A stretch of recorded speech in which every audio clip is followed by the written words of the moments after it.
안녕하세요. 저는 황당한 사건을 겪고 한동안 일에 매진해 살다가 이제서야 주위를 둘러보고 여유를 갖게 된 40대 여자입니다.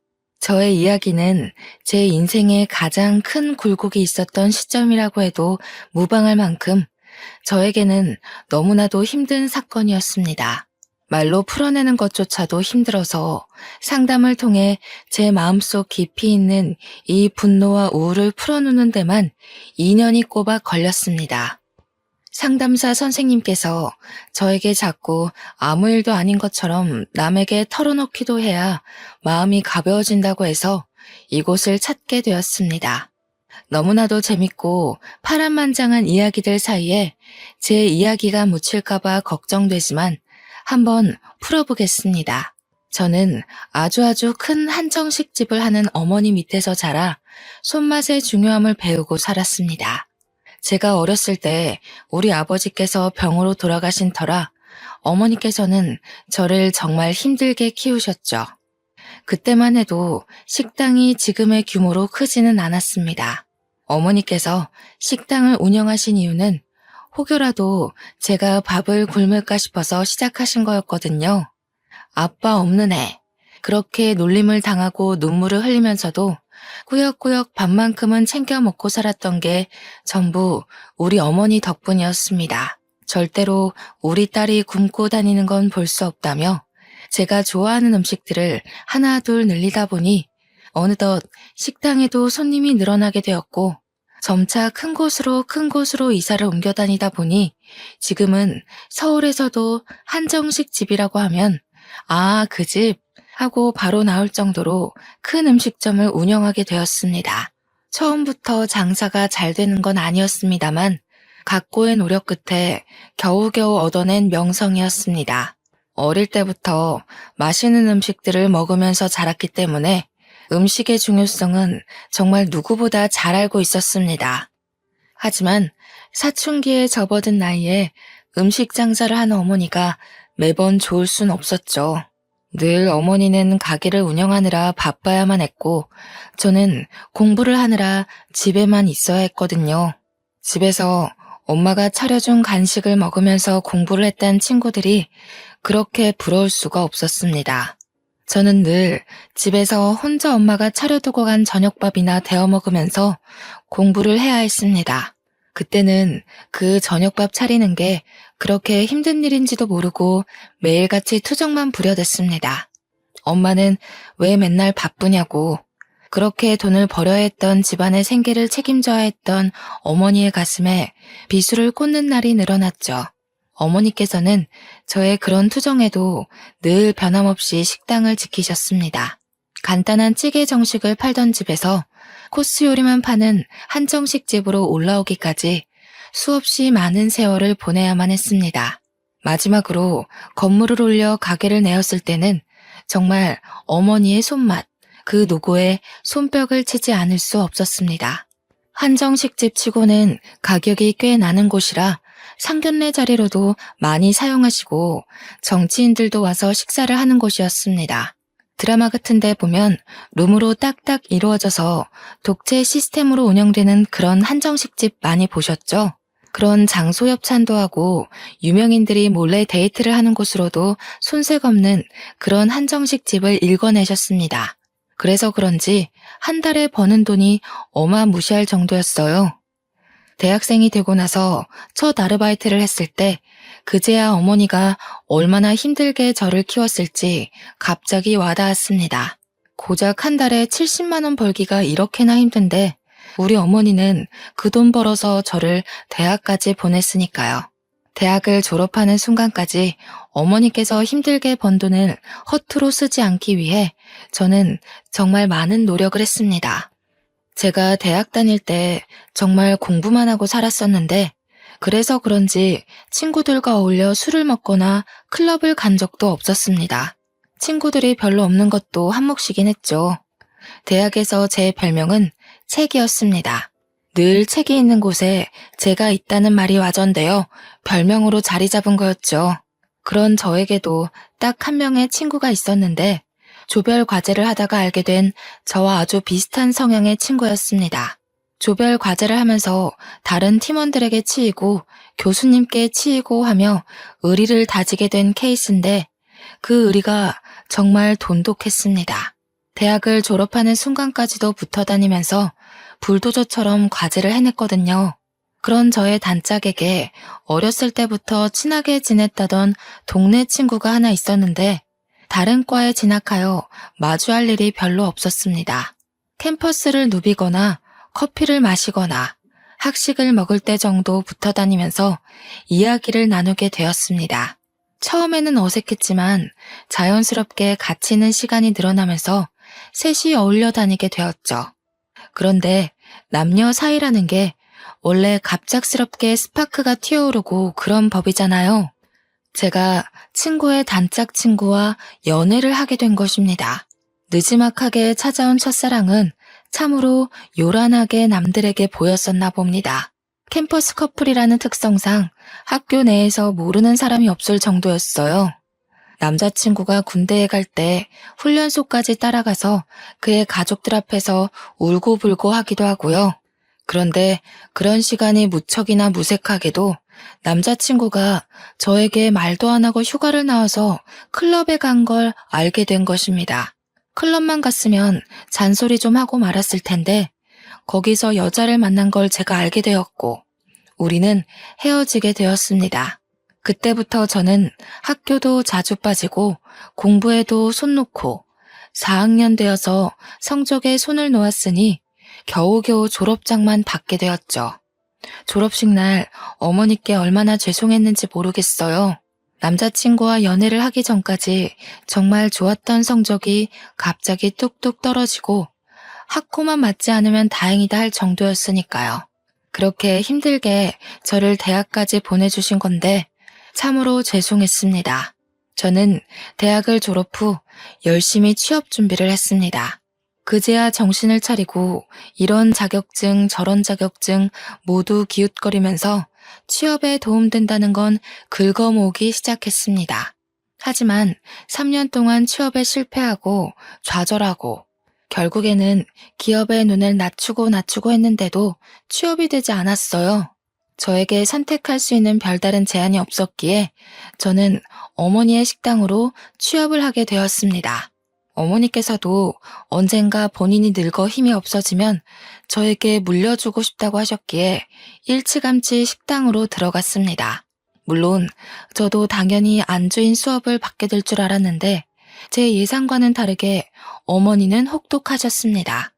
식당 설거지 일부터 시작하라 해서 만만하게 보고 시작했는데 한정식 집이다 보니 반찬 가짓수가 많잖아요. 그 작은 반찬 그릇들이 수십 개가 쌓여 있는데 닦아도 줄어들 생각을 하지 않더라고요. 그때 태어나서 처음으로 주부 습진이라는 것에 걸렸습니다.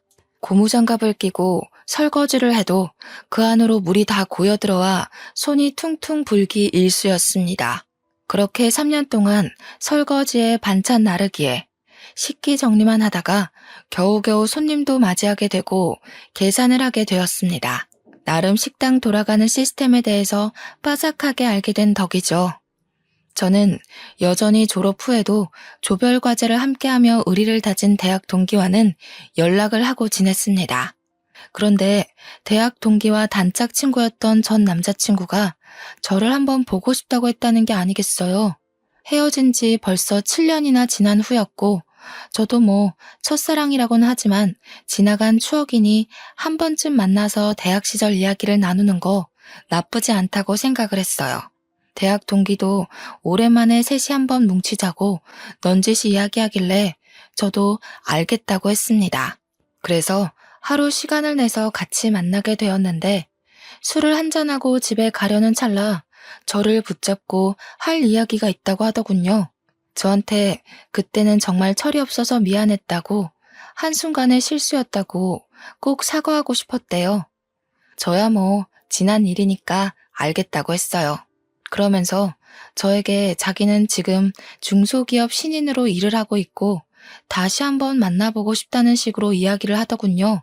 연애할 때 저희가 얼마나 불같은 사랑을 했었는지 같은 취미에 같은 취향을 가지고 있었다는 사실이 문득 떠올랐어요. 저도 만나는 사람이 없었기 때문에 한번 생각해 보겠다고 했더니 그게 긍정의 의미로 들렸는지 그날부터 저에게 지극정성으로 굴더라고요. 퇴근 시간에 맞춰서 저를 집까지 데려다 주는 건 기본이고 쉬는 날이면 피곤하지 않게 데이트 코스를 짜오기도 했어요. 엄청 비싼 리클라이너 영화관 같은 데 데려가 쉬면서 영화를 볼 수 있게도 해주고 마사지도 받게 해주고요. 어딜 가더라도 본인 차로 저를 데려다 주는데 저 약간 감동받을 만하지 않나요? 제가 면허는 있었지만 차는 식당과 집만 오갔기 때문에 필요치 않아서 사지 않았거든요.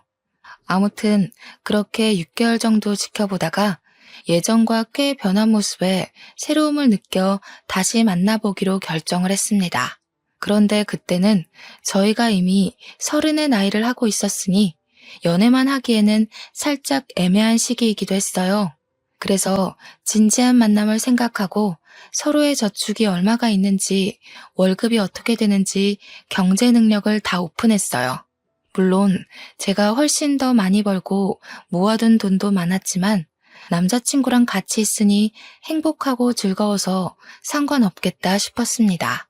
대학 동기도 저희가 다시 만난다는 소식에 두 팔 벌려 축하를 해주었어요. 그렇게 헤어지고 나서 괜히 자기가 더 불편했다면서 앞으로는 서로에게 죄짓지 말고 살자고 했습니다. 저도 한 번 바람으로 이별을 겪었지만 달라진 모습을 보여주겠다고 믿어달라는 남자친구에게 고개를 끄덕였고요. 그렇게 신나는 연애를 했습니다. 대학생 시절에 했던 연애와는 비교가 안 될 정도로 각자 월급을 벌어 돈을 물쓰듯 쓰는 연애는 재미있었어요. 부모님께 용돈을 받아서 한 달 동안 얼만큼의 돈을 써야 한다는 계산 없이 이루어지는 데이트가 재미없을 리가 없죠. 행복한 시간도 잠시. 저에게 아주 큰일이 일어나고 말았습니다. 어머니께서 제 나이 31살에 갑자기 쓰러지시게 된 거예요. 살면서 피곤함이 머리를 너무 많이 짓누르고 있었나 봐요. 스트레스가 쌓여서 이렇게 된 거라고 하기는 어머니의 병색은 너무나도 짙었습니다. 뇌혈관이 팽창과 수축을 반복하다가 터졌다고 했는데 그 병색 자체를 너무 늦게 알아버린 겁니다. 골든타임이 지나가는 바람에 어머니께서는 눈을 뜨지 못하셨어요. 저는 제발 몸이 마비가 되는 한이 있더라도 눈만큼은 떠주시기를 간절히 바랐었죠. 하지만 어머니께서는 저에게 짐이 되기 싫으셨던 건지 그대로 아버지가 계시는 하늘나라에 가시게 되었습니다. 31살의 나이에 양쪽 부모를 다 잃은 것도 서러워 죽겠는데 외동딸이었던 저는 갑작스럽게 이뤄진 장례 준비가 너무나도 어려웠습니다. 도우미는 몇 명을 써야 하는지, 음식은 뭘 추가를 해야 하는지, 추모만 해도 모자랄 시간에 결정해야 할 일이 너무나도 많았습니다. 아무것도 모르고 우왕좌왕 병원에서 이렇게 하세요 저렇게 하세요 하면서 이것저것 추가하고 눈퉁이를 맞고 있었던 거죠. 참 가족이 죽어서 정신없는 사람을 두고 장사 속을 그렇게 내비칠지는 상상도 못했던 겁니다. 제가 울면서도 하라는 대로 다 맞춰주고 있자 보다 못한 남자친구가 회사에 연차를 내고 장례식장을 내내 지켜주었어요. 불필요한 것들은 모두 잘라내고 병원과 싸워가며 저에게 필요한 것들만 진행시켜 주었습니다. 제가 얼마나 고마움을 느꼈는지 정말 말로 표현할 수 없을 정도로 고마웠습니다. 그때 그런 생각을 하게 되었어요. 돈이 없어도 어떠하랴, 이 남자면 괜찮겠다 싶어서 결혼을 마음에 심었죠. 어머니의 한식당은 당연한 수순으로 제가 물려받게 되었습니다. 제가 어깨너머로 배워왔던 손맛을 드디어 손님들에게 내보일 수 있게 됐습니다. 우리 매장 매출이 정말 좋았던 이유는 어머니의 손맛 때문이라고 해도 과언이 아니었는데 저도 어머니의 피를 물려받기는 했나 봅니다. 제가 만든 음식도 선대 사장의 맛이 난다면서 단골분들이 정말 좋아하셨어요. 혹여라도 맛이 바뀔까봐 걱정했는데 괜한 기우였다면서 저에게 장하다고 칭찬도 많이 해주셨고요. 이제는 2대째 운영이라는 편말이 붙으니까 오랜 단골 손님들이 저에게 잘해보라면서 용돈도 찔러주고 가셨어요. 이 모든 것이 우리 어머니께서 읽어내신 건데 그럴수록 제 마음의 그리움은 커져만 갔습니다. 그렇게 1년을 더 힘내서 운영을 하다 보니 정확하게 어떤 식으로 운영을 해야 고객 만족도가 더 높은지 알겠더라고요. 아무리 그래도 우리 어머니께서는 옛날 분이셔서 변화를 조금 두려워하셨거든요. 저는 고객 만족도를 높이기 위해 발로 뛰었고 틈틈이 레시피와 인테리어를 손보면서 젊은 고객층들에게도 사랑받을 수 있는 식당으로 운영을 했습니다. 저는 완벽하게 식당 안주인으로서 자리를 잡았고 늘어나는 매출을 보며 직원들에게 더 많은 장려금을 지급했죠. 직원들도 만족하고 고객들도 만족하고 저 역시도 어머니를 그리워하며 식당이 더욱 번창하는 것을 꿈꾸었습니다. 그때쯤 남자친구는 회사를 그만두고 싶다는 고민에 깊이 빠져 있었어요. 알고 보니 남자친구네 회사가 급 성장을 하면서 인력 보충이 필요한 시기였는데 월급이 더 많은 직원에게 나가는 것이 싫었던 사장이 직원들을 갈아내고 있었더라고요. 더 많은 실적을 요구하면서 월급 인상은 없으니 당연히 직원들의 사기가 떨어지고 있는 시점이었던 거죠. 남자친구 역시 매일같이 상사에게 시달리면서 정작 월급은 이전과 다를 바가 없으니 다른 회사로 이직하고 싶다고 생각했던 겁니다.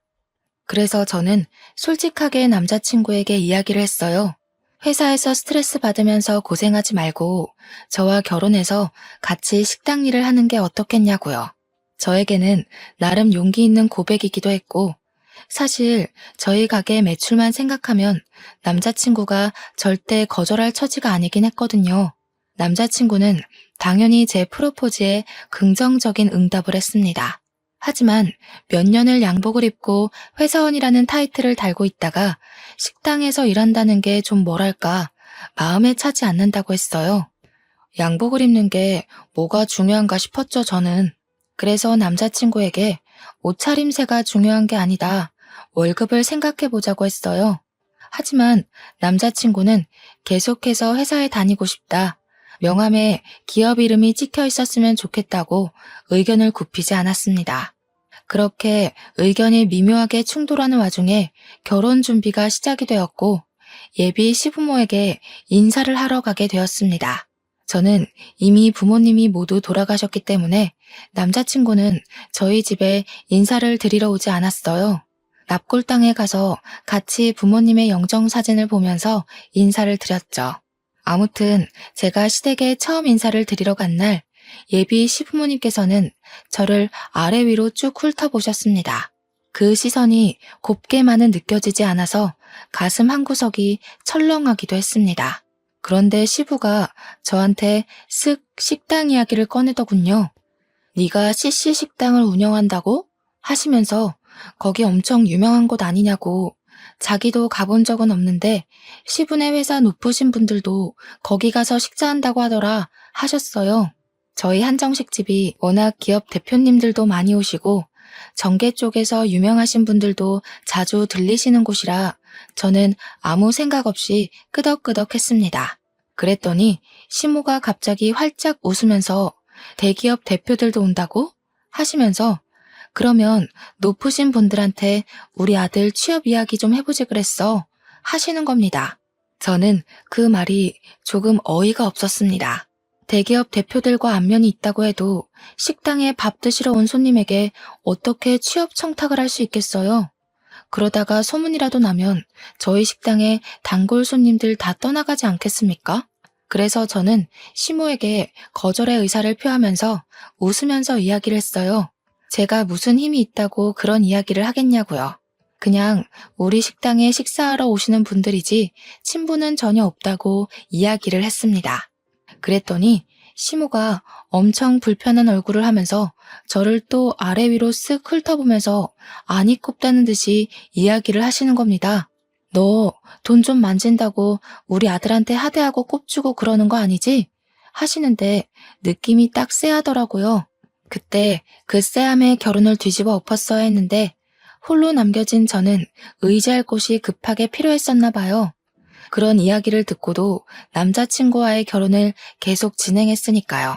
물론 그 자리에서 남자친구는 제 편을 들었습니다. 시모한테 무슨 그런 이야기를 하냐고 면박을 주었거든요. 그러면서 우리 오래 만났고 잘 살 수 있으니까 걱정하지 말라고 안심까지 시키니 제가 어찌 결혼 안 하겠다고 뒤집어 엎을 수 있겠어요. 그렇게 유달리 피곤했던 첫 만남 이후에 저희의 결혼 준비는 급물살을 타게 되었어요. 나이도 딱 결혼하기 좋은 나이라는데 지지부진하게 끌지 말고 서둘러서 준비를 하자고 하셨습니다. 제가 한두 푼 버는 게 아니라 정말 월 매출이 억에 달하는데 돈이 뭐 아쉬워서 준비 못할 게 있겠습니까? 물론 이것저것 다 빠지고 나면 얼마 안 되는 돈처럼 보이는 돈이 제 통장에 꽂히지만 그래도 월천 가까이 벌고 있었거든요. 그게 웬만한 임원 월급 아니겠습니까?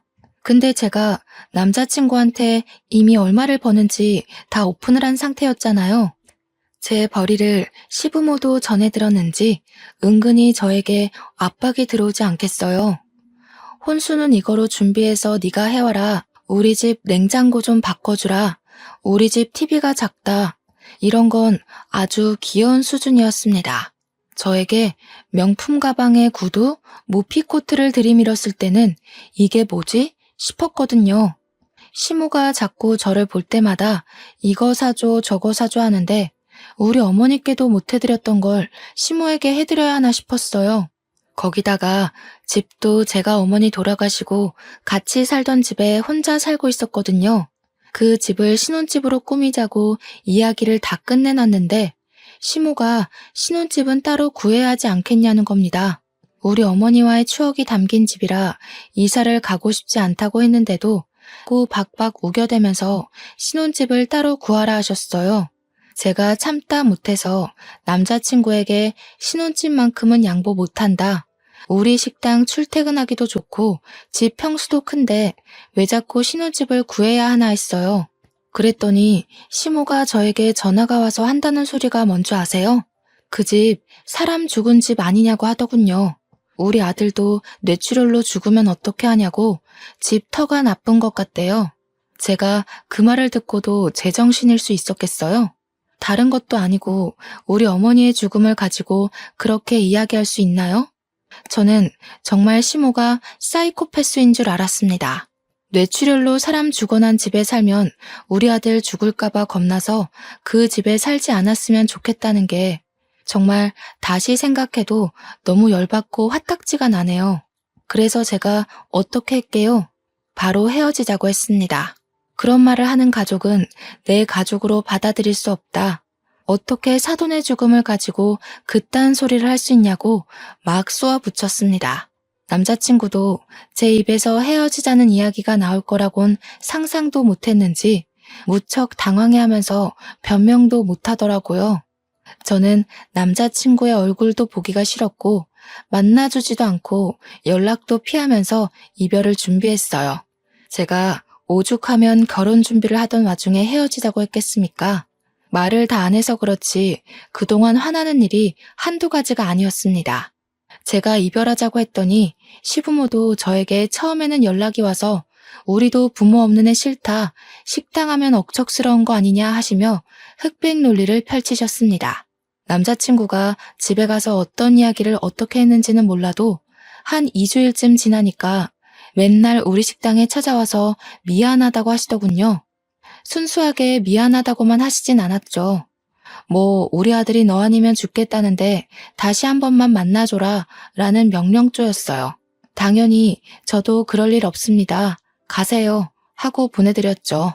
처음에는 남자친구가 제 다리 붙잡고 늘어지더니 남자친구가 나타나지 않으면 시부모가 나타나서 다리 붙잡고 늘어지고 뭐 이렇게 억척스럽다니 너는 부모가 없니 하다가 갑자기 돌변해서 저러니까 나중에는 짜증이 나더라고요.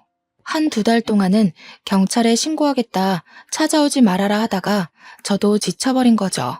어느 날 퇴근하는데 정말 피골이 상접하다는 말이 어울릴 정도로 피폐해진 남자친구가 제 앞에서 무릎을 꿇더라고요.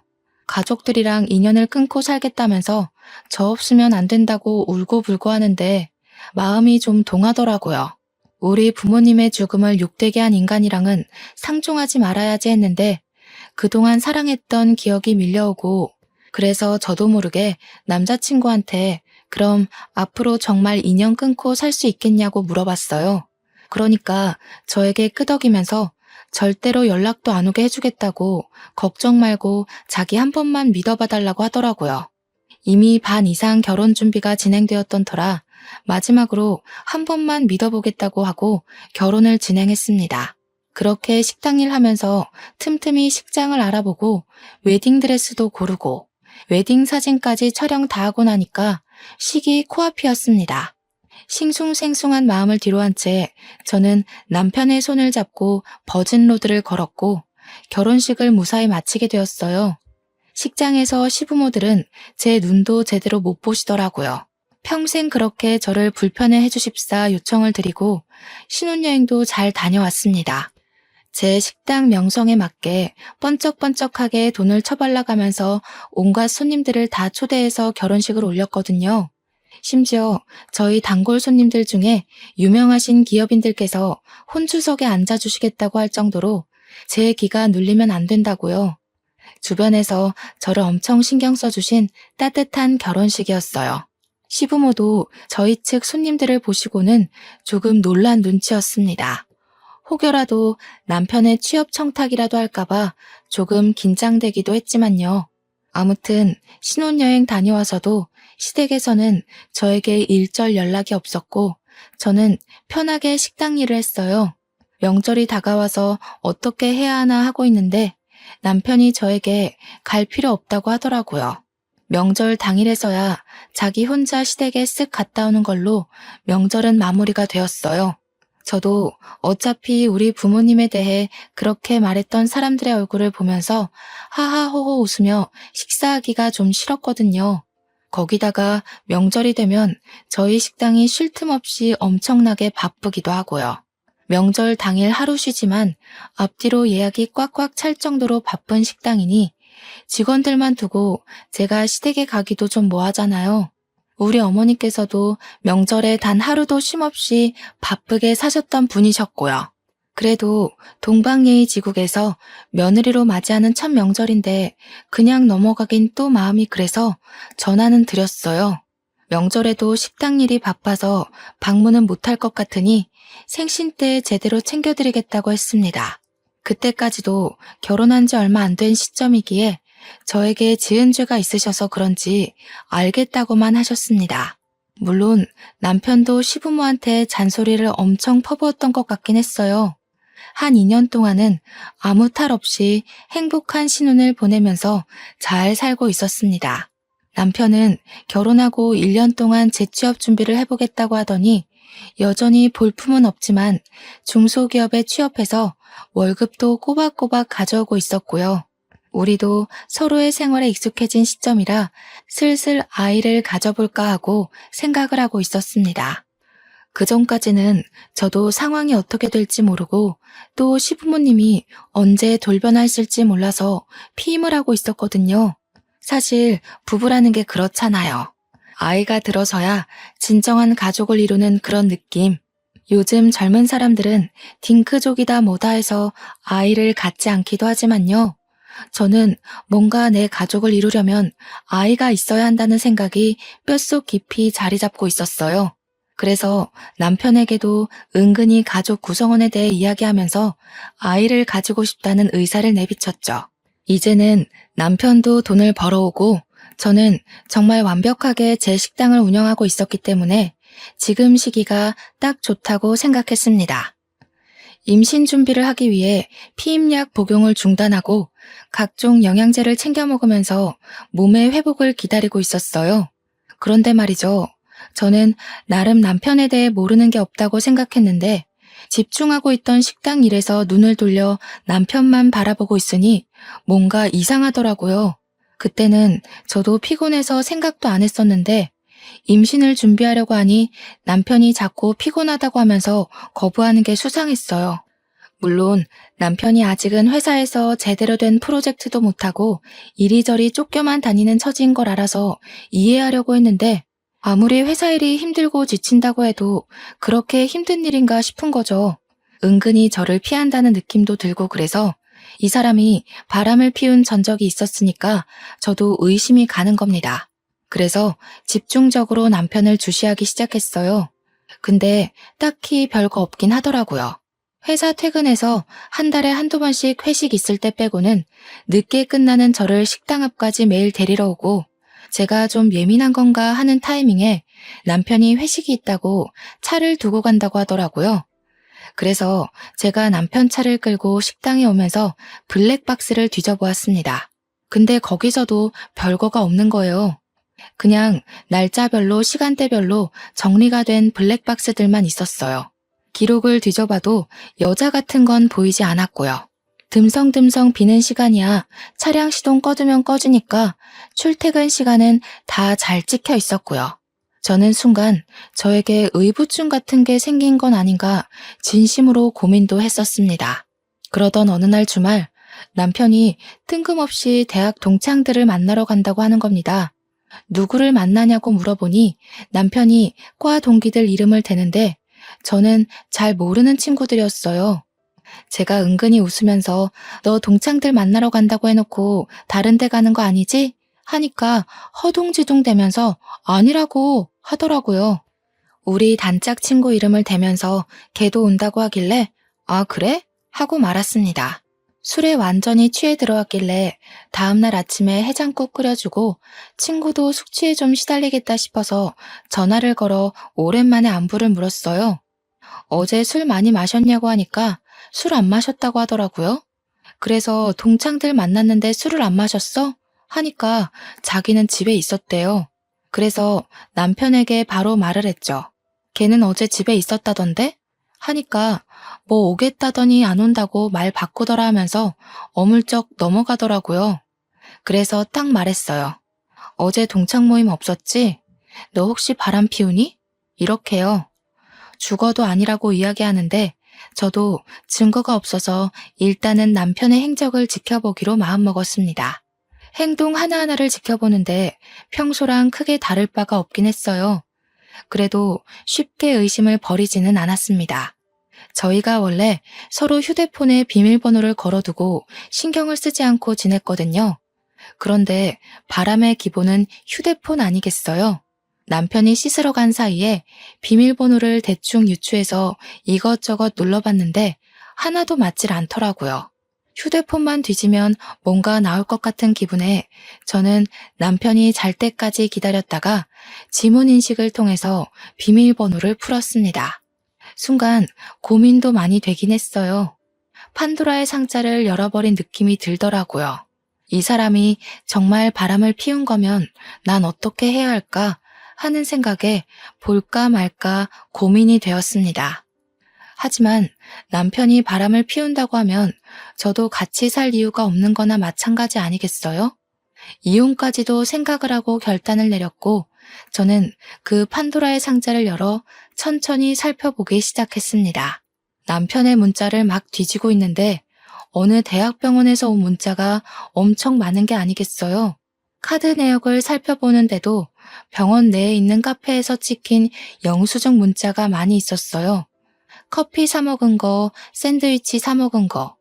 저는 순간 남편 회사가 병원에 뭐 납품하는 회사였나 싶어서 곰곰이 생각을 해봤죠. 근데 아무리 생각해도 병원이랑은 연관이 없는 거예요. 순간 머릿속에 스치는 생각이 하나 있었습니다. 바로 시부모님이었어요. 혹시 시부모가 어디 아파서 병원에 입원은 한 게 아닌지 싶었던 거죠. 저와 정말 연락을 하나도 하지 않고 살고 있었기 때문에 저에게 입원한 걸 비밀로 하신 건가 싶었습니다. 달력을 확인해보니 곧 시모의 생일이 다가오고 있기도 해서 저는 다음날 눈을 뜨자마자 시모에게 전화를 걸었어요. 다음 주에 생일이신데 어떻게 하실 거냐고, 뭐 드시고 싶은 거 있냐고 살갑게 물어보니 뭐 할 거 없다고 하시더군요. 왜요? 하니까 자기 좀 쉬고 싶다고 이번에는 그냥 넘어가자 하시고는 전화를 황급히 끊으셨습니다. 결혼 3년 만에 처음으로 있는 일이었어요. 매번 생일 때마다 저에게서 뭐 하나 더 뜯어먹으려고 준비하시던 분들이셨거든요. 그래서 혹시 어디 아프시냐고 물어보니까 나이 들면 다 그런 거지 하면서 그냥 이렇게 넘어가시더라고요. 어디가 아프면 저한테 솔직하게 이야기해주면 좋으련만. 그래서 남편이 병원 갔다 온 흔적을 봤다고 했어요. 솔직하게 말해달라고 하니까 갑자기 정색을 하시면서 넌 알 거 없다 하고 끊으시는 거예요. 너무 당황스럽잖아요. 수상하기도 하고요. 그래서 남편에게 이야기를 했습니다. 내가 모르고 있는 게 뭐냐고. 도대체 병원은 왜 간 거냐고 물어봤어요. 시모가 어디 아픈 건 아니냐, 생일 때는 왜 만나지 말자고 하냐, 이렇게 막 따져 물으니까 저한테 병원 간 건 어찌 알았냐고 화를 내는 겁니다. 얼굴이 정말 썩은 채로 어떻게 알았어? 하길래 문자 좀 훔쳐봤다 하니 그걸 왜 보냐고 성질을. 아니, 병원에 누가 있는데 숨기냐고 캐물으니까 말은 안 해주고 방으로 들어가서 문 닫고 자버리더라고요. 너무너무 수상해서 다음날부터 제가 매니저에게 가게를 잠시 맡기고 남편 회사 앞에서 몰래 잠복을 했어요. 택시를 하나 하루 통으로 빌려서 남편 뒤를 쫓았는데 남편이 회사에서 일찍 나와 병원으로 가는 게 아니겠습니까? 그래서 몰래 내려서 뒤를 티 안 나게 밟았습니다. 어느 병실 앞에서 남편이 피곤한 듯한 표정을 짓고 들어가려고 하는데 시모가 딱 병실 앞에 나와서 남편을 맞이하더라고요. 근데 시모가 병원복을 입고 있지 않았어요. 시부가 아픈 건가? 그럼 나를 왜 속인 거지? 싶어서 남편이 병실에 들어가는 걸 확인하고 저도 뒤따라서 그냥 병실에 들어갔습니다. 문을 딱 열고 들어가니까 남편이 웬 4~5살 되어 보이는 꼬마애를 무릎에 앉혀놓고 있고 시모는 웬 여자한테 물을 먹이고 있었어요.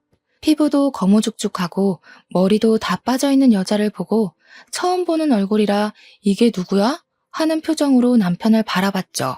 제가 병실에 들어가는 순간부터 얼음이 되어버린 남편과 시모를 보고 저는 어리둥절했습니다. 근데 그 아파서 다 죽어가는 여자도 저를 보고 완전 동공지진이 나더라고요. 이게 무슨 상황이지 하고 있는데 남편 무릎에 앉아있던 남자애가 남편에게 폭 안기더니 이런 말을 하더라고요. 아빠, 저 사람은 누구야? 아빠? 아빠?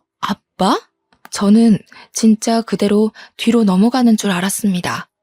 내 남편에게 아빠라고 부르는 저 아이는 뭐고, 그럼 누워있는 저 여자는 뭐지? 하는 생각 때문에요. 시모가 저한테 정말 놀래서 여긴 어떻게 나타났냐고 벌벌 떨면서 물어보더라고요. 마치 귀신 보듯이 저를 바라보는데 남편도 똑같은 얼굴로 저를 보고 있었고요. 이게 다 무슨 일이야? 아빠라니? 저 여잔 누구고 당장 말 못해? 제가 소리를 꽥 지르니까 남편이 저를 끌고 나와서 이야기를 하자고 했어요. 그러는 순간 누워있던 여자는 기절하고 시모는 의사 부르라고 난리를 치고 남편은 저에게 그제야 이실직고를 하더라고요. 알고 보니 저랑 헤어져 있던 그 잠깐 사이에, 그러니까 결혼 준비하다가 엎어진 그 잠깐 사이요. 그때 술을 먹고 술김에 하룻밤을 같이 보낸 여자인데 그 여자가 단 하룻밤에 임신을 했다고 나타났다는 거였어요. 우리가 결혼 날짜를 다 잡아둔 상태에서 나타나 애를 지우라고 병원에 같이 가게 되었는데 그때 암을 발견했대요. 애를 낳고 항암 치료를 시작해서 괜찮아진 줄 알았는데 바로 재발하는 바람에 오늘 내일 한다면서 저는 이 이야기를 듣고도 꿈인가 생시인가 구별이 가지 않았습니다. 그런데 남편이 하는 말이 가관이더군요. 저 여자가 오늘 내일 하는데 보험금은 타야지 않겠어? 보험금 수익자를 내 이름으로 해두었거든. 아무래도 애가 있으니까. 그것만 해도 수억이야, 수억. 보험금 타면 사업할 계획도 다 짜놨단 말이야. 저는 남편이 사람 새끼로 보이지 않았습니다. 이거 미친 새끼 아니야? 당장 이혼해. 보험금 타면 좋은 거지. 무슨 이혼이야. 야, 그러면 애는 어쩔 건데. 나보고 지금 남의 새끼 데려다 키우라는 거야, 뭐야? 애는 고아원으로 보내면 돼. 저는 진짜 사이코패스 검사라도 받게 하고 싶었습니다. 한창 실랑이를 벌이고 있는데 시모가 나와서는 남편 말에 힘을 실어주는 게 아니겠어요. 바깥일 하다 보면 남자가 한 번쯤은 한눈도 팔고 그럴 수 있는 게다. 그런 걸로 일일이 따지고 들면 피곤해서 어찌 살겠니? 손주는 내가 키우든지 할 테니까 걱정 말고 애 키울 비용만 좀 도와다오. 저는 이 집안 인간들이 아주 다채롭게 미쳤구나 싶었습니다. 제가 대놓고 이혼할 거라고 합의 이혼 서류 보낼 테니 도장 찍어라. 도장 안 찍으면 소송하겠다고 했어요. 불륜의 증거로 애가 떡하니 있는데 장난칠 생각하지 말라고 하고 변호사부터 바로 선임했습니다. 근데 다음 날부터 남편이 집에 안 들어오더라고요. 막 나가는구나 하고 있는데 그 여자가 그때 기절한 이후 정신을 차리지 못했고 죽었다는 소식을 전해왔습니다. 그러면서 남편이 장례식장이라고 다 정리하고 보험금 타서 갈 테니 이혼은 못 해주겠대요. 애가 불쌍하지 않냐고 물어보니까 고아원도 다 알아봤고 정도 그렇게 안 가는 애라고 하는 겁니다. 저는 미친 새끼라고 읊조리며 전화를 끊어버렸습니다. 장례식이 모두 끝난 시점에 제가 이혼 서류를 들이밀었어요. 초췌해진 몰골이 하룻밤 사이에 생긴 인연이라고 하기엔 좀 깊어 보여서 마지막 남은 정까지 모두 털렸습니다. 근데 갑자기 저한테 시모도 남편도 잘못했다고 막 비는 게 아니겠어요. 이건 또 무슨 짓인가 싶어서 잠자코 있으니 시모가 헐레벌떡 자기 변명을 하더군요. 애가 무슨 죄가 있겠니? 그래도 반쪽이나마 핏줄이니까 정부치고 같이 살아라. 응? 이게 다 무슨 개소린가 싶어서 알아보니까 아이의 친모가 남편이 자기 죽으면 애를 버릴까봐 보험금 수령인을 죽기 전에 바꿔둔 것이었어요. 남편이 아닌 아이의 이름으로요. 남편한테는 계속 너한테 줄 테니 아이를 부탁한다고 거짓말을 했던 거죠. 보험금도 못 받게 생겼는데 이혼까지 당할 판이니 발등에 불이 떨어져서 잘못했다고 비는 거였습니다. 야, 이 등신아. 아주 고소하다 고소해. 어디 애를 가지고 장사를 하려고 들어? 다 녹취해놨으니까 넌 천벌이나 받아. 그러고 저는 이혼 소송을 걸었습니다. 이 사건의 숨겨진 이야기가 모두 풀렸으면 세상에 이런 일이 같은데 소개될 법도 했는데 말이죠. 결국 남편은 완전 빈털터리로 이혼 소송에서 패소해 저희 집에서 쫓겨나게 되었고 시부모가 애를 키우고 있다고 들었습니다. 아기가 아직 너무 어려서 혹시라도 구박이라도 받고 돈도 다 빼앗길까봐 불륜의 증거지만 조금 마음에 걸리더군요. 애는 죄가 없잖아요. 이왕이면 전 남편이 더 지옥으로 갔으면 좋겠다 싶기도 했고 우리 식당에 재무관리를 해주는 자산관리사에게 슬쩍 이야기를 했더니 법적으로 묶을 수 있다고 이야기를 해주었습니다. 그래서 웃돈을 더 얹어주고 처리를 부탁드렸어요. 은행이랑 계좌를 성인이 될 때까지 사용하지 못하게 묶을 수 있다고 하던데 너무 어려워서 잘 못 알아듣겠더라고요. 나중에 남편이 그 돈 뺏으려고 시도했다가 실패했는지 저한테 연락 와서는 무슨 짓을 한 거냐고 따지더군요. 저는 얄밉게 전 남편에게 고아원에 애를 버린다더니 보험금이 탐나서 그것도 못하지? 하면서 약 올리고 차단을 해버렸어요. 저희 가게에 몇 번이고 찾아왔었지만 저는 이 일 이후에 식당의 보안업체 시설을 더욱 강화시켰기에 저를 만나지는 못하고 돌아갔죠. 저는 몇 년이 지난 지금 여전히 잘 나가는 식당 주인으로 잘 살고 있습니다. 전 남편은 글쎄요. 혼자 알아서 살고 있겠죠. 더 궁금하지도 않고 평생 자신이 벌인 일을 속죄하면서 나락에서 살길 바랄 뿐입니다. 제 이야기를 들어주셔서 고맙습니다.